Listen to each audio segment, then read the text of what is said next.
Hey you guys, it's Britt. Today we're here to react to some recent Dougherty Dozen content, and I also had some other things that I wanted to rant about. So if you're interested, please keep watching.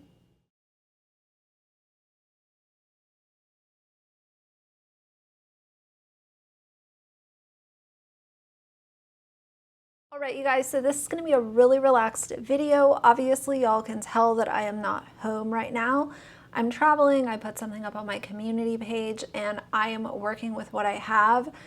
I know it's different. I know it's not what y'all are used to looking at, and I know it's not the best ideal situation, but please be patient with me. This is obviously something that I'm trying to check all the boxes, and I want to still upload on my channel, but I also know that this is not what y'all are used to seeing. So again, please be kind in the comments. I don't need anyone. I've just had quite enough of the internet as of lately. So yeah, hopefully you guys are good with that. This is going to be the setup for the next few days, and yeah, bear with me. So I have an outline because I wanted to talk about a few things, and I don't want the video to be something where I have to come back and think of or talk about things that I should have talked about or I wanted to talk about. And yeah, we're going to talk about several different people today, so it might be a longer video. Hopefully that is good with y'all. Yeah, and please don't mind, my skin is absolutely out of control right now. I am not having a good skin day, so again, I just am asking y'all to be kind right now and for the next few days, because I'm having a hard time, and that's where I'll leave it for now. First things first, let's talk about the Dougherty Dozen allowing their oldest child to drive home their 11 other children because Josh and Alicia had a little bit too much to drink at dinner. The benefits of having a teen driver. Don't talk about that. Mom, soon you'll have two. James, you're never driving. Yeah, I am. Can you believe he's going to be 16 in a couple months? Yeah, he's scary. Yeah, I'm scared for you driving with him. I'm gonna go in the middle because that's the safest place if a car crash happens. Here's kind of what I will say. Y'all know that I don't shame anyone that enjoys having an alcoholic beverage at dinner, at the end of the day, on vacation, whatever your deal is. Don't care. The reason that her son driving this van after their or her birthday dinner is such a big deal, and the reason that people are talking about it is because he is not a licensed driver. And when you still have your learner's permit, obviously it's called a learner's permit for a reason, and he's still learning, and there has to be an adult present in the car. And based on what I understand, when you do have a learner's permit, even if you have someone who is fully licensed in the vehicle with you, you're not supposed to have 11 other passengers as well as your other parent in the vehicle. To me, I just automatically thought of the maximum number of passengers allowed in a vehicle when someone with a learner's permit is behind the wheel, combined with the fact that Alicia, because she wanted to drink at dinner, put the life of all of her other kids in her oldest son's hands. She was saying, I am okay with this, and I know that he's not a licensed driver, but I wanted to go ahead and drink at dinner, so this is the scenario that we're now dealing with. I don't like that. I don't know how else to say it. I don't think that it's responsible. I don't think that it's a good thing to do. I don't think that it's a responsible thing to do. If it was something that wasn't avoidable, I don't think a lot of people would have had anything to say. But as we've talked about for a very long time on my channel, as well as many other people have had the same opinion, when you talk so openly and tell so many different people that your children have suffered with fetal alcohol syndrome, and you combine that with someone who drinks on a very consistent basis, and then goes to birthday dinner and has this child who not only has his learners, but is also in a half arm cast, drive your other children home, that's going to upset people. And I am so worn out and tired of the narrative that people are attacking Alicia just for being a great mom. Everyone hates her because she's so great. I'm not going to spend a whole lot of time on this because I think that most of y'all can understand this basic concept. But when you're publicly speaking on these things and you're uploading as much content as she does, and that content is very oftentimes problematic, toxic, putting your children in harm's way, all of the things that we have talked about many different times in many different videos at this point, people having an opposing opinion on said content is not attacking her. Now, have I seen some comments that were out of line? Absolutely. But I don't control other people's comments. I control my content, my videos, the things that come out of my mouth, and that's all I can really control. I'll never agree with anyone attacking her for the way that she looks, what her voice sounds like, really petty stuff.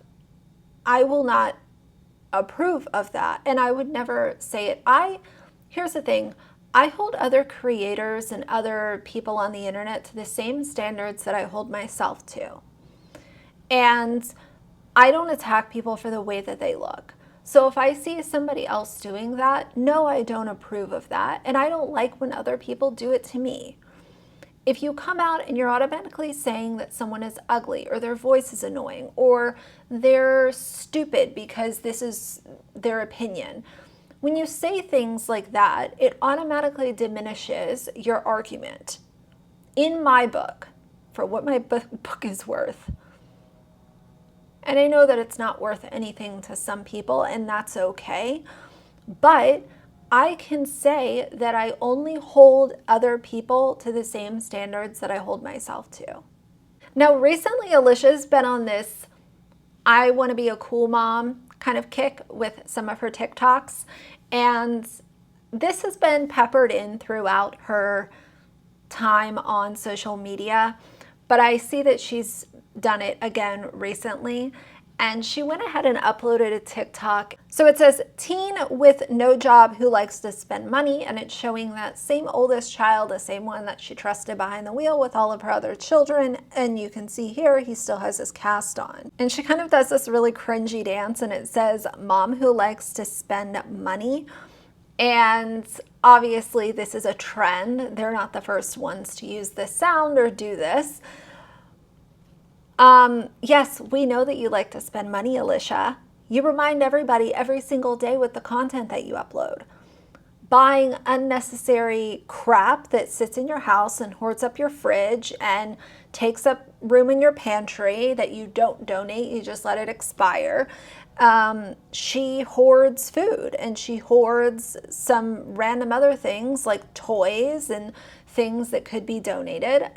It just takes up a lot of space in her house, so much so to the point where they had to install lockers in their garage, and we remember that whole fiasco. So a lot of people in the comments of this TikTok where she was showing the lockers again, and in this video, the house looks very organized, but obviously this was something that was pre-planned where the organization was done before this TikTok was made. We've seen many other videos and clips where things are not organized and it's a hot damn mess, which is fine. But I received a comment from one of y'all saying that she had secured the lockers. In this video, that was a day ago, I don't see how they're secured. So I'm not sure where that came from. I hope that they are, but again, it's not very obvious in this video. So if y'all know of another video that was uploaded, drop it in the comments. I hope that they were secured. And this is the whole thing. Securing the lockers so they don't fall on your children should not be a, hey, this is amazing. It should have been, this is what we're going to do so our children are not crushed by a falling metal object when they're climbing all over these lockers, because let's be honest, kids are unpredictable, which is totally fine. But if you know that they're unpredictable, and I know that, and I don't have 12 kids, then why would you not do it the right way before you even allowed the kids to put stickers and put all their stuff in these lockers? It's common sense. You don't have to be a parent to have common sense, period. So I thought that other TikTok was, you know, funny in the way of, it's not funny haha, but it's kind of like, do you have so little self-awareness that people actually make fun of you because you have such a spending problem? People aren't envious of having a bunch of stale food in their pantry. So the jealousy thing, of course, went out the window a very long time ago. But here you are just thinking that you're being snarky and funny by telling everyone that your oldest child doesn't work, and the fact that you have what I think is a very unhealthy shopping habit. Now, the next thing I want to talk about is something I came across today. So E! News went ahead and promoted Alicia and her problematic channel. And this was on their homepage. So I look on E! News every day, every other day, just to see kind of what's going on. This article says, need help keeping your family organized? Allow the Doughertys, a family of 14, to offer some advice. Alicia Dougherty, who shares 12 kids, lovingly referred to as the Dougherty Dozen, with her husband Josh Dougherty, recently gave fans a tour of the family's garage on TikTok and explained how they keep everything so tidy. The thing that E! News doesn't know is that those lockers were haphazardly installed and just thrown into their garage before Alicia showed this pretty TikTok where everything was neatly organized and perfectly put away. There was also the original video where things were not cleared out, and it was an absolute disaster, and she went ahead and shared with everyone that the lockers were going in after they were sitting in her driveway, and everyone was wondering what's in the box. Well, we found out what was in the box, and it was lockers that were going to be half-assed installed in their garage and become a tipping hazard for her children. So I think it's really interesting that mainstream media, you know, we go back to this whole thing of big platforms just not even looking into the type of nonsense that they're promoting. And I think this speaks to that issue. E! News sees a TikTok family that has a whole bunch of views, a whole bunch of followers, and decides to just go ahead and promote them on their website instead of looking into who is Alicia. And maybe they would have found out that she exploits her children's medical issues for views.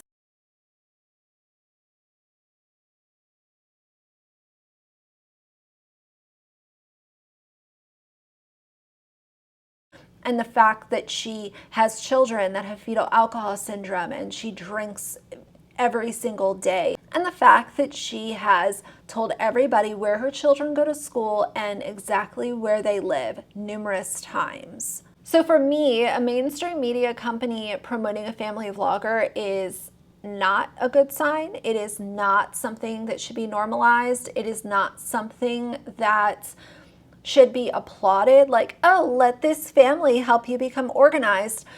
And to some people that might just come off like me being a salty bitch, but let's be honest, those people think I'm a salty bitch anyway, no matter what I say or what I do. But I think it's really problematic. I don't think that exploiting your children for views is something that should be applauded by anyone, especially a mainstream media company like E. So shame on you, E, for promoting the Dougherty Dozen, and I hope that people call them out. I hope that people tweet at them and, allow their voices to be heard.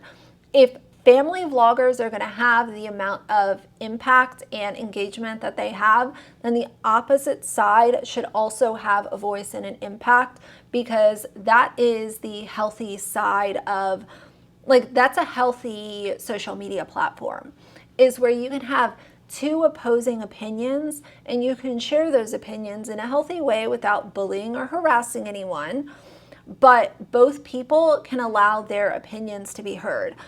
Even on my channel, I have allowed Alicia's fans to have a voice as long as they are not name calling, bullying, or being super nasty in my comments. I still allow them to have their opinion. The unfortunate thing is with Alicia's fans, most of them come out of the gate name calling and attacking me for the way that I look, the way my voice is, so on and so forth, and I just have a zero tolerance for that kind of nonsense. I used to be a little more reserved when it came to getting rid of people off of my channel and getting rid of comments, just because I always thought, well, I don't want to have an echo chamber, so I would allow name calling and insults to fly sometimes, and I've just gotten to the point where I'm not going to allow that, because like I said, I am only holding influencers to the same standard that I would hold myself to, and I don't need to have insults and name calling in my own comment section when I am not insulting or name calling the people that I'm talking about. So next thing, let's talk about Brianna K. So Brianna K recently went to London and she decided to hang out with Anna from Anna Saccone Jolie's family. Y'all know who I'm talking about. This to me is very interesting. I know that they have collabed before. They did that collab years ago with Micah Stauffer and the whole thing. I wanted to talk about this only because it's the idea of who you associate with that closely on social media can really speak to kind of your character and what you find to be okay. And to me, it just kind of says, I'm cool with this. I'm really cool with this person. We're hanging out. If you don't like this person, then you don't like me. And I don't know, is it that big of a deal? No, but it's an observation that I made once I saw that she was posting on her Instagram stories that she was hanging out with Anna. You know, Jonathan and Anna have exploited their children, and specifically their one child with the initial E. And Bree knows about that. So when you say I'm hanging out with Anna, to me, that's also co-signing the presence that Jonathan and Anna have had on social media. And me personally, that's just not something that I would want to gloat about. But again, who am I? I want to talk about Todrick Hall. Todrick Hall is a content creator. He's also very close friends with Colleen Ballinger. And I don't know if they're as close as they used to be, but previously they would cross promote, they would do a ton of collabs, and I think that they still are close, but I think that both of them are busy in their own ways, so that's why we don't see as many collabs as we did before. So Todrick essentially went on TikTok and he added this girl, Abigail Adams, and said that she was trying to attempt to cancel him and this whole thing. The biggest takeaway that I had with his video is that he threatens to unleash his fans on her, basically, because she's the one that had this opinion. I really wish Big Brother contestants would stop hanging out with Todrick after their seasons, because he is not a nice person. Especially considering he was incredibly problematic this winter on Celebrity Big Brother, and there's a laundry list of evidence to back it up. First of all, let's talk about the fact that he said he was the only person of color that was actually fighting to stay in the Big Brother house on his season. I didn't need help in this house. Like, we have 4 black people in this house, and one of them's farting his way through the competition, one of them's sleeping his way through the competition, and one of them is playing Switzerland and basically baking her way to the end of the competition. I'm the only person of color that's like actually fighting to stay here, and I just don't appreciate you going around painting a narrative of me that was unwarranted, unfair, untrue. It just doesn't feel good. And during that same argument with NSYNC's Chris Kirkpatrick, Todrick had the audacity to bring Chris's son into the argument. What you did is not a noble act. It's not loyalty. It's not noble. I don't care how you try to slice it. It's not. And if your kid were to see that, he'd be like, Daddy, you turned on your team. Don't you dare use that. I did. I said it. Todrick. Fix this. Don't worry, though. Chris got the last laugh on that one.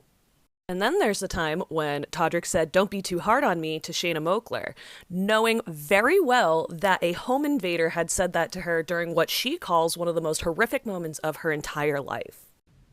Don't worry, Todrick. I'll get the jury to vote against you. That's fine. Oh, damn. Don't be too hard on me now. I will. You remembered immediately. Oh, yeah. And I was like, oh my God, you went there?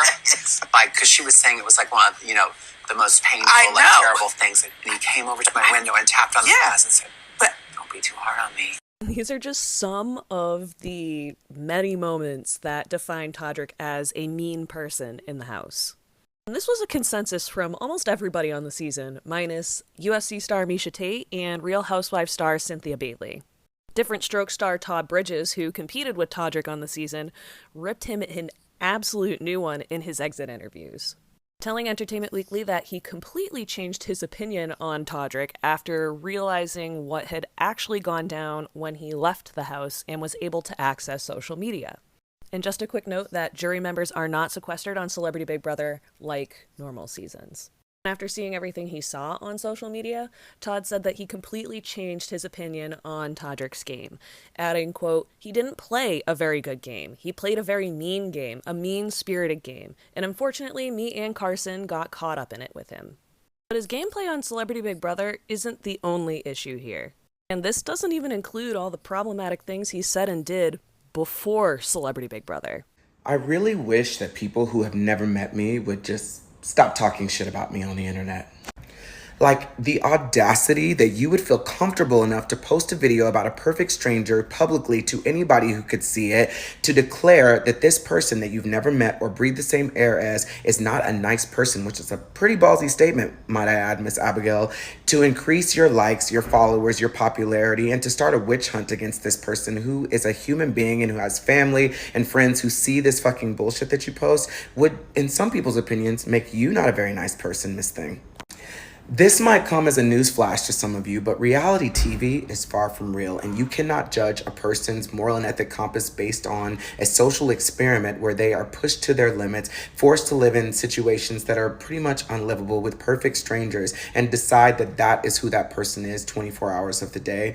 I don't think that that's fair, and I don't think that there's anybody watching this who doesn't have skeletons in their closet and who wouldn't be ashamed of some of the things that they might have said since the day they were born. It's literally the point of being a human being, and you're not Jesus, you're not God. I don't even believe in Jesus or God, but I definitely know that they are the only people that can judge me. I said they. That's kind of progressive for me. Come on, non-binary Jesus. Anyway, I have sat around for years and years and years and let people control my narrative online and say I don't pay my dancers, that I lied about my house, that I'm a bad person, that I'm this evil monster. And up until now, I've kind of been like, okay, no one's going to believe this. But at this point, I'm just not going to let people like you paint my narrative. I'm sure you're a lovely, sweet girl, and I'm sure that you're just trying to survive out here in these TikTok streets like everybody else. But you got to find a way to do it that's not tearing down somebody, because I'm a human being and I'm over it.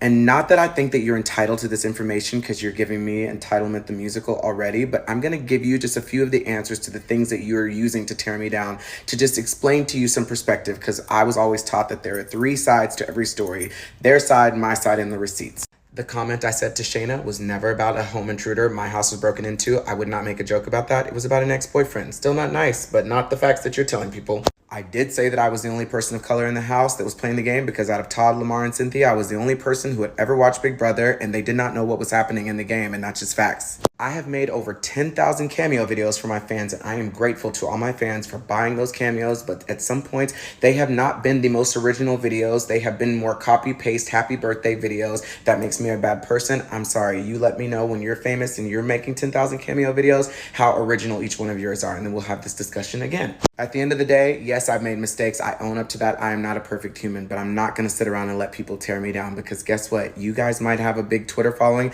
but I have fans too. And up until now, I have not unleashed my fans on anybody, but you're about to find out exactly how my fans feel about you bullying me. Have a good day. And I want to talk about this from a creator's stance. And yes, before anyone has to tell me, I know that I have literally a sliver of the amount of subscribers that any of these big creators have.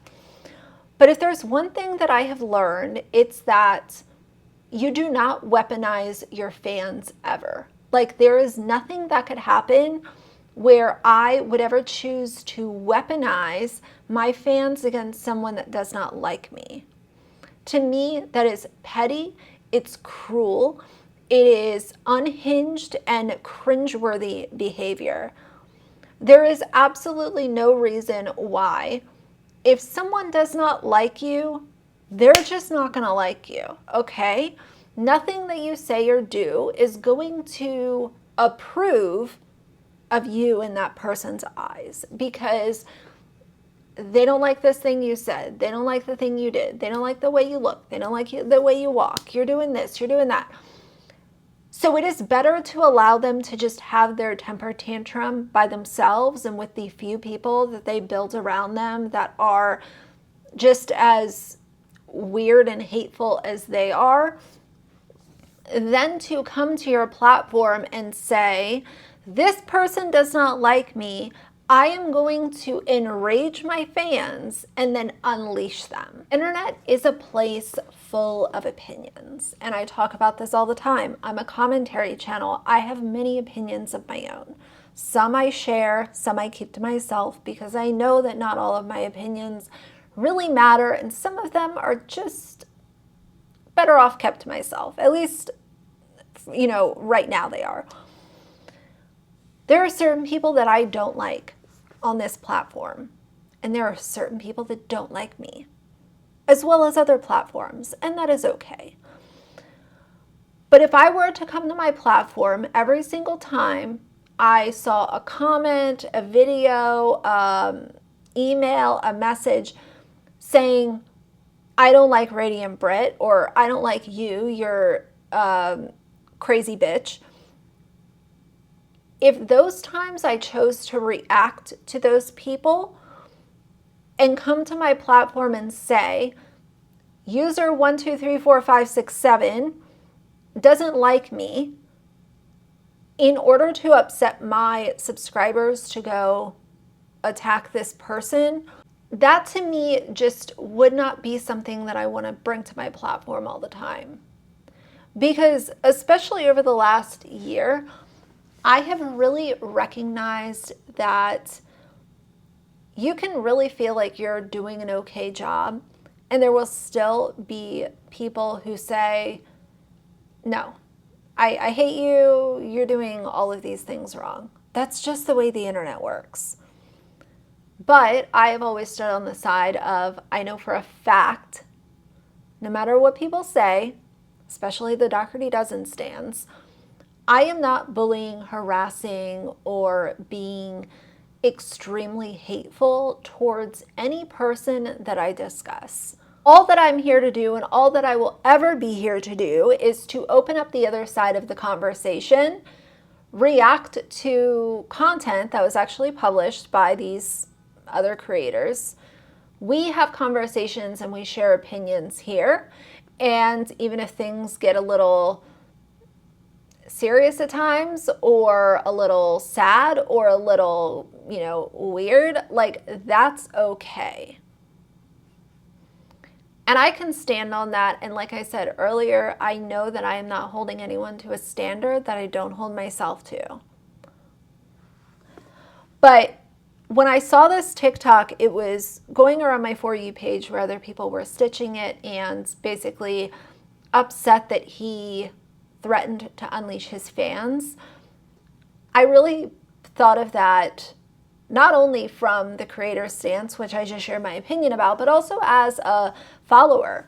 There is not a single person on YouTube that I follow where if they came out with some kind of video like this and they were upset, I am not going and harassing someone else on a YouTuber's behalf or a TikToker's behalf.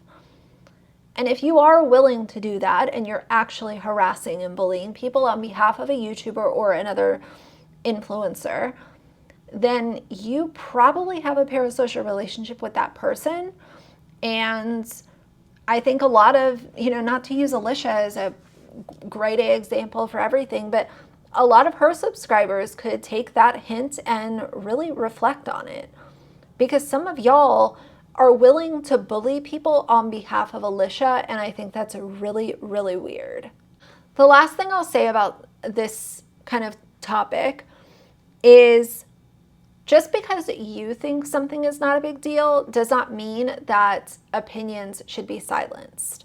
I see this quite often, not only with family vloggers, but with other influencers as well, where people will come into my comments and say, well, I don't think it's a big deal. Okay, so because you don't think it matters, that means that this video shouldn't exist? What, you want me to silence my opinion because it's not meaningful to you? I think that the commentary space online is going to continue to grow over the next 3 to 5 years.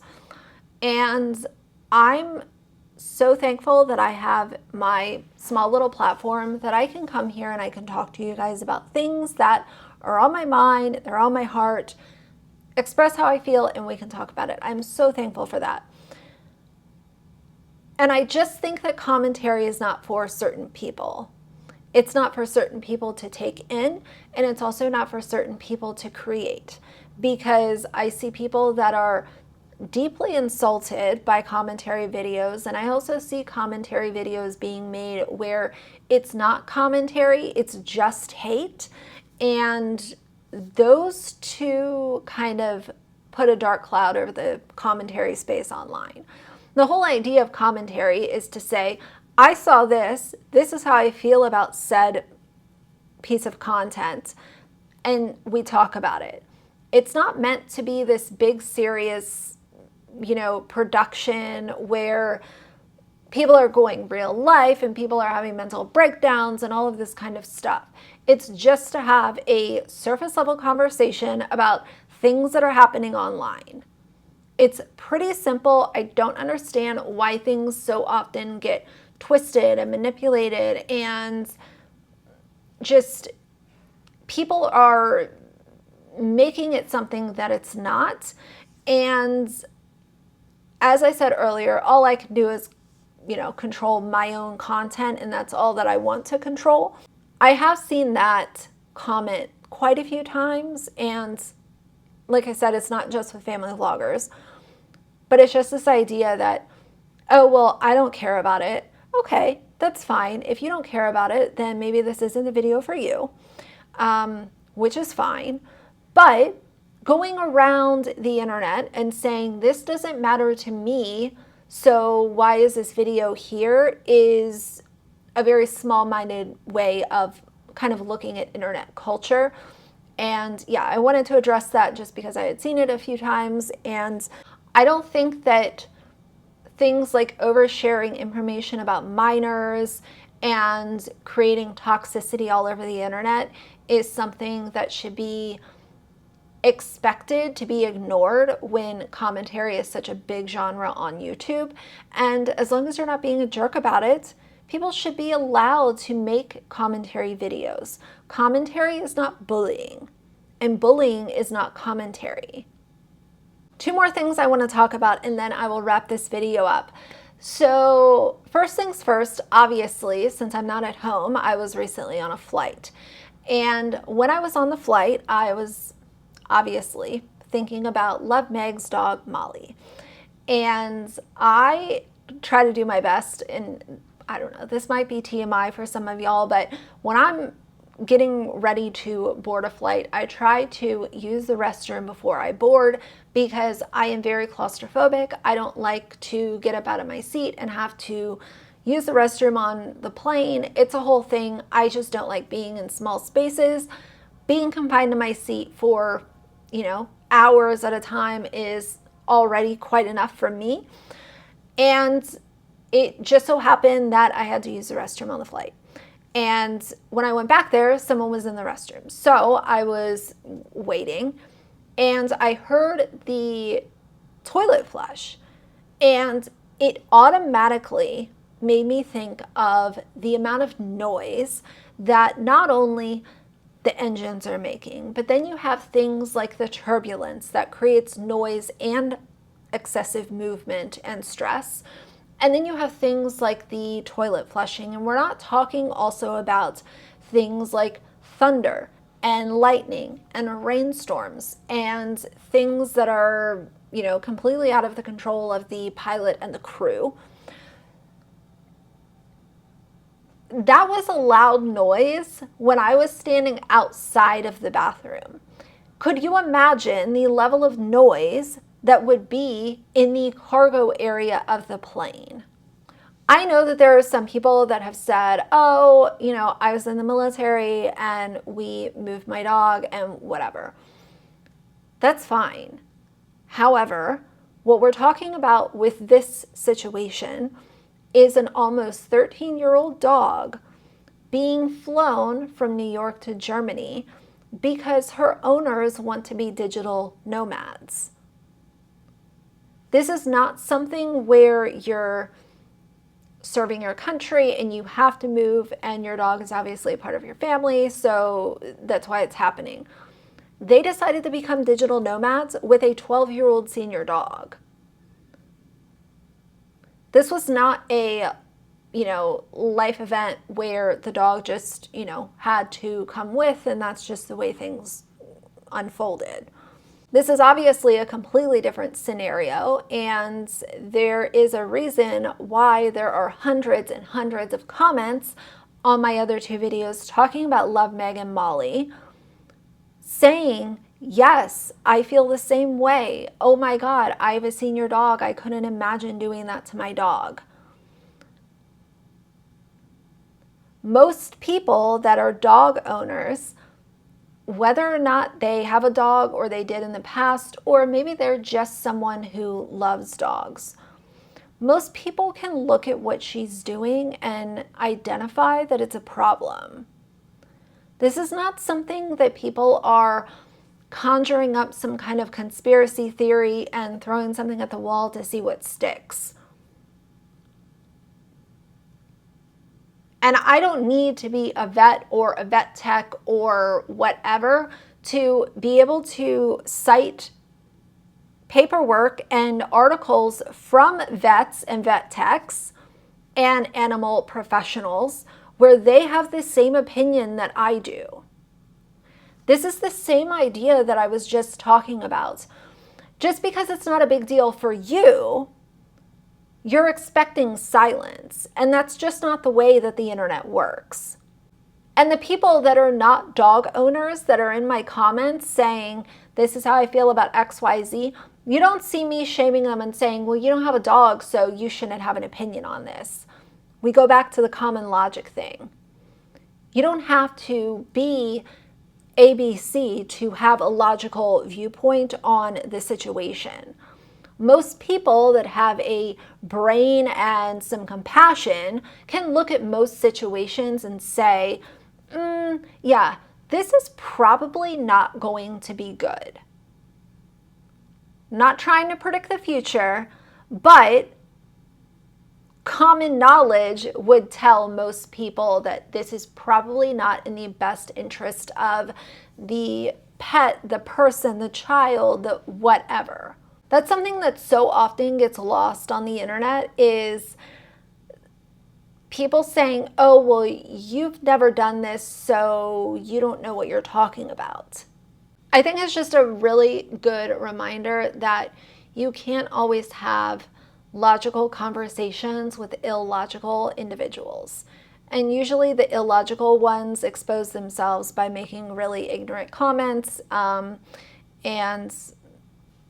those are people that I just don't have conversations with, but that's a different conversation for a different day if it ever happens. Last thing I want to touch on is something that I've been seeing among Dougherty Dozen comments on my channel as well over on Alicia TikTok and stuff. Let's talk about HIPAA.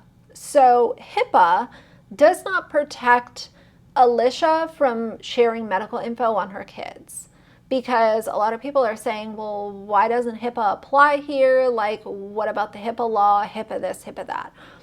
HIPAA is in between it's a doctor-patient confidentiality. So if you're a doctor or a medical assistant or a PA or a nurse, you cannot talk about John Smith's cancer treatment to your neighbor Sally Sue because of HIPAA laws. But a parent is allowed to go on social media and say, my child has, you know, XYZ, and this is the treatment plan and this is the medication. Unfortunately, it does not protect minors from having their parents or guardians share all of their stuff before the child is even old enough to consent or know what social media is. So I think that's going to be it for the video today. I know that this was really rambly and a lot of different topics, a lot of different thoughts. I hope that this was meaningful for you guys. Like, I've just had a lot on my mind lately, and I'm not only on the subscriber side, because obviously I watch a lot of stuff, but also being on the creator side, I try to put myself in both shoes and just think of it from both sides when I can. And a lot of the things that I've been seeing recently have just been really bothersome, and that goes on both sides. Some of the content that I'm seeing has been bothersome, and some of the comments that I've been receiving have also been, you know, just interesting. So that's what I'm here to do. I'm here to talk to you guys about it, but bear with me for the next few days. I know that this is not an ideal setup, but I appreciate you guys and I want to stay consistent. But yeah, this is what we're dealing with for right now, and this might change. I don't know. We will see, but hang in there with me. So for now, if you like the video, please leave a like and a comment. And if you'd like to see more from me in the future, please subscribe. I'll see you guys soon. Bye.